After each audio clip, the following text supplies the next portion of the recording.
सामीन देखिए इस भारतीय बेगैरत गंजे को।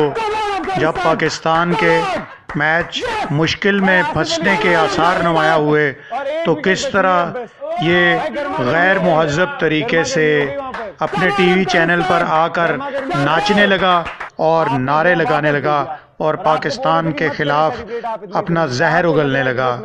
यही इन इंडियंस की औकात है, ये इसी काबिल हैं। जब के खिलाड़ी ने बाद में दोनों गेंदों पर नसीम शाह ने 2 छक्के मार दिए तो फिर इनकी औकात देखें कि फिर लहजा नरम कर लिया और कहने लगे कि वक्त से पहले सेलिब्रेट नहीं करना चाहिए था।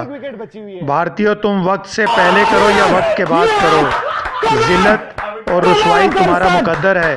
तुम हसद करते हो, पाकिस्तानियों से जलते हो, हमेशा जलते रहोगे और जलने वाले का मुंह हमेशा काला होता है, जैसे आपका मुंह हुआ। गर्मा गर्मी आपने जो है वापस दे दिया और आपको बोल रहे थे कि मत करें सेलिब्रेट आप इतनी जल्दी। आपको लग रहा है कि बस मैच डन हो गया। क्रिकेट है बॉस, ये it's not over till it's over. और पाकिस्तान ने दिखा दिया फिर से वहां पर नसीम शाह जो लास्ट में आए हैं, आखिरी में बल्लेबाज। हमारे बैटर्स तो नीचे जो बॉलर्स हैं उनसे भी बैटिंग नहीं होती, वरना हमारे बैटर्स जो उनसे बैटिंग कोई होती है। यहां पर नसीम शाह ने जो है 2 छक्के आखिरी ओवर में बैक टू बैक 2 छक्के, जब आपकी सिर्फ 1 विकेट बची हुई है।